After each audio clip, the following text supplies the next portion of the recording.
ಪವಮಾನ. ಇವತ್ತು ಪಾಯಸ ಕೊಟ್ಟಿದ್ರು ಸಾಬುದಾನಿದ್ದು. ಎಲ್ಲರೂ ತುಂಬ ಚೆನ್ನಾಗಿ ರಂಗೋಲಿ ಬಿಡಿಸ್ತಾ ಇದ್ರು. ಎಲ್ರಿಗೂ ನಮಸ್ತೆ. ಹೇಗಿದ್ದೀರಾ ಎಲ್ಲರೂ? ಚೆನ್ನಾಗಿದ್ದೀರಾ ಅಂದ್ಕೊತೀನಿ. And welcome back to Shweta Maguveera YouTube channel. ಇವತ್ತಿನ ವ್ಲಾಗಲ್ಲಿ ನಾನು ಏನು ಮಾಡ್ತೀನಿ ಅಂದರೆ, ಬನ್ನಿ ನೀವೇ ನೋಡುವರಂತೆ. ಫಸ್ಟ್ ನಾನು ಮೆಟ್ರೋ ಹೋಗೋಣ ಅಂದ್ಕೊಂಡೆ, ಆಮೇಲೆ ಬೇಡ ಅಂದ್ಬಿಟ್ಟು ಬಸ್ಸಲ್ಲೇ ಹೋಗ್ತಾ ಇದ್ದೀನಿ. ಎಲ್ಲಿಗಂದರೆ ಇಸ್ಕಾನ್ ಟೆಂಪಲ್ಗೆ. ಸೊ ನಾನಿವತ್ತು ನನ್ನ ಮನಸ್ಸಿಗೆ ಖುಷಿಯಾಗೋ ದೇವಸ್ಥಾನಕ್ಕೆಲ್ಲ ಹೋಗ್ತಾ ಇದ್ದೀನಿ. ಸೊ ಅದು ನಿಮ್ಮ ಮುಂದೆನೂ ತೋರಿಸ್ತಾ ಇದ್ದೀನಿ. ಬನ್ನಿ ಇವಾಗ ಇಸ್ಕಾನ್ಗೆ ಹೋಗೋಣ ಅಂತೆ.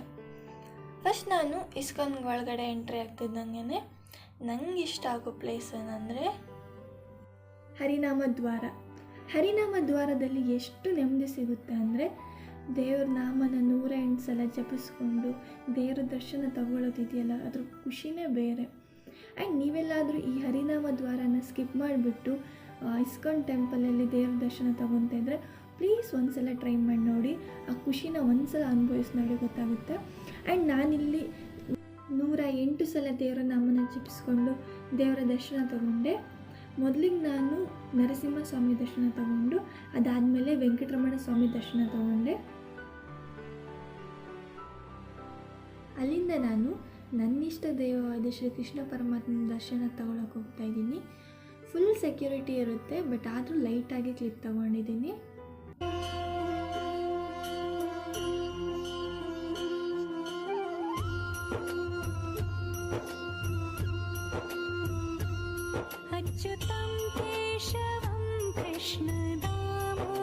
ದೇವರ ದರ್ಶನ ಮುಗಿಸ್ಕೊಂಡು ಹೊರಡಬೇಕಾದ್ರೆ ಭಗವತ್ ಸಂದೇಶ ಅಂತ ಒಂದು ಬುಕ್ಕನ್ನು ಪರ್ಚೇಸ್ ಮಾಡಿದೆ. ನೋಡೋಣ ಹೇಗಿರುತ್ತೆ ಅಂತ ನಿಮಗೂ ತಿಳಿಸ್ತೀನಿ ನಾನು.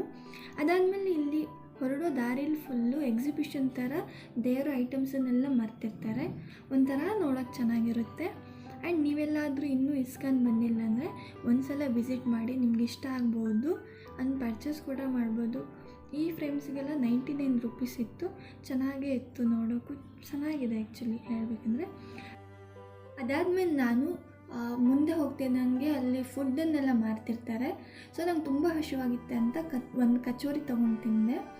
ಹಾಗೆ ಅಲ್ಲಿಂದ ಹೊರಗಡೆ ಹೊರಟೆ. ಇಲ್ಲಿ ವ್ಯೂಸ್ ಮಾತ್ರ ತುಂಬ ಚೆನ್ನಾಗಿದೆ. ಇಸ್ಕಾನಲ್ಲಿ ಒಂಥರ ಪೀಸ್ ಸಿಗುತ್ತೆ ಇಲ್ಲಿ. ಆ್ಯಂಡ್ ಇಲ್ಲಿ ಯಾವುದೇ ದಿನ ಯಾವುದೇ ಟೈಮಲ್ಲಿ ಹೋದ್ರೂ ಪ್ರಸಾದ ಪ್ರೊವೈಡ್ ಮಾಡ್ತಿರ್ತಾರೆ. ಇವತ್ತು ಪಾಯಸ ಕೊಟ್ಟಿದ್ರು ಸಾಬುದಾನಿದ್ದು, ತುಂಬ ರುಚಿಯಾಗಿತ್ತು. ಸೊ ಪಾಯಸ ತಿಂದ್ಬಿಟ್ಟು ನಾನು ಹೊರಟೆ. ಆ್ಯಂಡ್ ಇಲ್ಲಿಂದ ನಾನು ವಿಜಯನಗರಕ್ಕೆ ಹೋಗಬೇಕಿತ್ತು. ಬಿಕಾಸ್ ಅಲ್ಲಿ 2 ಮಾರುತಿ ಮಂದಿರ ಇದೆ, ಅದು 2ಕ್ಕೂ ಹೋಗಬೇಕು ಅಂತ ನಾನು ಬಸ್ಸಲ್ಲಿ ಹೊರಟೆ. ಫಸ್ಟ್ ಬಂದುಬಿಟ್ಟು ಮಾರುತಿ ಮಂದಿರ ಸ್ಟಾಪಿಂದ 1.5 ಕಿಲೋಮೀಟರ್ ಇದೆ ಒಳಗಡೆ. ಸೊ ಅಲ್ಲಿಗೆ ಹೋಗ್ತಾ ಇದ್ದೀನಿ ನಾನು. ಬಟ್ ದಾರಿ ಫುಲ್ಲು ಲೈಟ್ ಸೆಟ್ ಆಗಿತ್ತು, ತುಂಬ ಚೆನ್ನಾಗಿತ್ತು. ಬಿಕಾಸ್ ಅಲ್ಲಿ ಗಣೇಶನ ಕೂರಿಸಿದ್ದು ಆ್ಯಂಡ್ ರಂಗೋಲಿ ಕಾಂಪಿಟೇಷನ್ ಕೂಡ ನಡೀತಾ ಇತ್ತು. ನೋಡಿ ನೀವಿಲ್ಲಿ ಎಲ್ಲರೂ ತುಂಬ ಚೆನ್ನಾಗಿ ರಂಗೋಲಿ ಬಿಡಿಸ್ತಾಯಿದ್ರು. ನಾನು ಲಾಸ್ಟ್ ಮೂಮೆಂಟಲ್ಲಿ ಬಂದಿದ್ದೆ, ಅವ್ರು ಫೈನಲ್ ಟಚ್ ಕೊಡ್ತಾಯಿದ್ರು. ಸೊ ನೋಡೋಕೆ ಲಾಸ್ಟ್ ಮೂಮೆಂಟಲ್ಲಿ ತುಂಬ ಚೆನ್ನಾಗಿ ಕಾಣಿಸ್ತಾ ಇತ್ತು. ಬಟ್ ನಂಗೆ ಜಾಸ್ತಿ ಹೊತ್ತು ಇರೋಕ್ಕೂ ಆಗಿಲ್ಲ, ಬಿಕಾಸ್ ನಂಗೆ ಲೇಟ್ ಆಗ್ತಾಯಿತ್ತು. ಸೊ ಎಲ್ಲದೂ ಒಂದು ಕಡೆ ನಿಂತ್ಕೊಂಡು ನೋಡಿಕೊಂಡು ಅಲ್ಲಿಂದ ಹೊರಟೆ ನಾನು. ಸೊ ಅದಾದಮೇಲೆ ಟೆಂಪಲ್ಗೆ ಬಂದೆ. ಇದೇ ಟೆಂಪಲ್ಲು, ವೀರಾಂಜನೇಯ ಸ್ವಾಮಿ ಟೆಂಪಲ್ಲು. ಈ ದೇವಸ್ಥಾನ ಬಂದುಬಿಟ್ಟು ನಮ್ಮದು ಹಳೆ ರೂಮ್ ಪಕ್ಕ ಇತ್ತು. ಸೊ ನಾನು ಇಲ್ಲಿ ತುಂಬ ಕನೆಕ್ಟ್ ಆಗಿಬಿಟ್ಟಿದ್ದೀನಿ.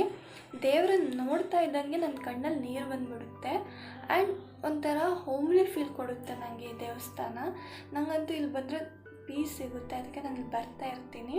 ಆ್ಯಂಡ್ ಈ ಟೆಂಪಲ್ ಪಕ್ಕನೇ ಒಂದು ಸಾಯಿಬಾಬಾ ಟೆಂಪಲ್ ಕೂಡ ಇದೆ. ಸೊ ದೇವರಿಗೆ ನಮಸ್ಕಾರ ಮಾಡಿಬಿಟ್ಟು ನಾನು ಅಲ್ಲಿಂದ ಹೊರಟೆ.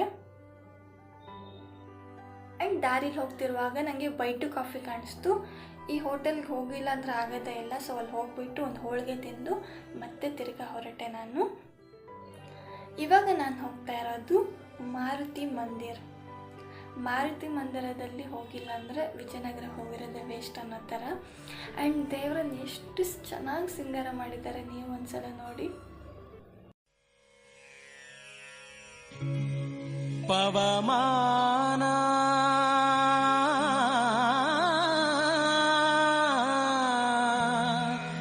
ಪವಮಾನ. ದೇವ್ರ ದರ್ಶನ ಚೆನ್ನಾಗೇ ಆಯಿತು. ಇತ್ತು ಆ್ಯಂಡ್ ತುಂಬ ಅಂದರೆ ತುಂಬ ಜನ ಬಂದಿದ್ದರು. ಸೊ ನಾನು ಬೇಗನೆ ಹೊರಡಬೇಕಿತ್ತು, ಆಲ್ರೆಡಿ 7 ಆಗಿತ್ತು. ಸೊ ದೇವರಿಗೆ ಬೇಗ ಕೈ ಮುಕ್ಕೊಂಡು ಅಲ್ಲಿಂದ ಹೊರಟೆ. ಇವಾಗ ನಾನು ಹೋಗ್ತಾ ಇರೋದು ಶನಿ ಮಹಾತ್ಮನ್ ಟೆಂಪಲ್ಗೆ. ಈ ಟೆಂಪಲ್ ಬಂದುಬಿಟ್ಟು ಮಾಗಡಿ ಟೋಲ್ಗೇಟ್ ನಿಯರಲ್ಲಿದೆ. ಒಂದು ಒಳ್ಳೆ ಪಾಸಿಟಿವ್ ವೈಬ್ ಸಿಗುತ್ತೆ ಇಲ್ಲಿ, ನೀವು ಒಂದ್ಸಲ ಟ್ರೈ ಮಾಡಿ ನೋಡಿ. ಆ್ಯಂಡ್ ಪ್ರತಿ ಸ್ಯಾಟರ್ಡೆ ಶನಿ ಮಹಾತ್ಮನ್ ಟೆಂಪಲ್ಗೆ ಹೋಗೋದ್ರಿಂದ ನಿಮ್ಮ ಪಾಪ ನಿವಾರಣೆ ಆಗುತ್ತೆ, ಹಾಗೆ ನಿಮ್ಮ ಮನಸ್ಸಲ್ಲಿ ಒಂದು ಒಳ್ಳೆ ನೆಮ್ಮದಿ ಸಿಗುತ್ತೆ. ಬೇಕಾದರೆ ನೀವು ಟ್ರೈ ಮಾಡಿ ನೋಡಿ ಸ್ಯಾಟರ್ಡೆ ಶನಿ ಮಹಾತ್ಮನ್ ಟೆಂಪಲ್ಗೆ ಹೋಗೋದ್ರಿಂದ. ನೀಲಾಂಜನ ಸಮಾಭಾಸಂ ರವಿಪುತ್ರಂ ಯಮಾಗ್ರಜಂ ಛಾಯಾಮಾರ್ತಾಂಡ ಸಂಭೂತಂ ತಂ ನಮಾಮಿ ಶನೈಶ್ಚರಂ. ಸೊ ದೇವಸ್ಥಾನದಲ್ಲಿ ದರ್ಶನ ಪಡ್ಕೊಂಡು ಹೊರಗಡೆ ಬರ್ತಿದ್ದಂಗೆ ಪ್ರಸಾದ ಕೂಡ ಪ್ರೊವೈಡ್ ಮಾಡ್ತಾರೆ. ಸೊ ಅಲ್ಲಿಂದ ಮುಗಿಸ್ಕೊಂಡು ನನ್ನ ಮನೆಗೆ ಹೊರಟೆ. ಭಗವಂತ ಈ ಲೋಕೋದ್ಧಾರಕ್ಕೋಸ್ಕರ ನಾನಾ ರೀತಿಯಲ್ಲಿ, ನಾನಾ ಶಕ್ತಿಯಲ್ಲಿ, ನಾನಾ ವಿಧದಲ್ಲಿ, ನಾನಾ ಹೆಸರಲ್ಲಿ ಹುಟ್ಟಿದ್ದಾರೆ. ಆ್ಯಂಡ್ ಪ್ರತಿ ಅವತಾರದಲ್ಲಿ ಕೂಡ ನಮಗೆ ಬೇಕಾಗಿರೋ ತತ್ವಗಳನ್ನು ತಿಳಿಸ್ಕೊಟ್ಟಿದ್ದಾರೆ. ಸೊ ನಾವು ಬರೀ ದೇವಸ್ಥಾನಕ್ಕೆ ತಿರುಗೋದಲ್ಲದೆ ಪರಮಾತ್ಮ ನಮ್ಗೆ ಹಾಗೆ ಅದನ್ನು ನಮ್ಮ ಜೀವನಕ್ಕೂ ಅಳವಡಿಸ್ಕೊಂಡು ಭಗವಂತನ ಕೃಪೆಗೆ ಶರಣಾಗೋಣ ಅಂತ ಹೇಳ್ತಾ ಈ ವ್ಲಾಗ್ನ ಇಲ್ಲಿಗೆ ಎಂಡ್ ಮಾಡ್ತಾ ಇದ್ದೀನಿ. ಹರೇ ಕೃಷ್ಣ.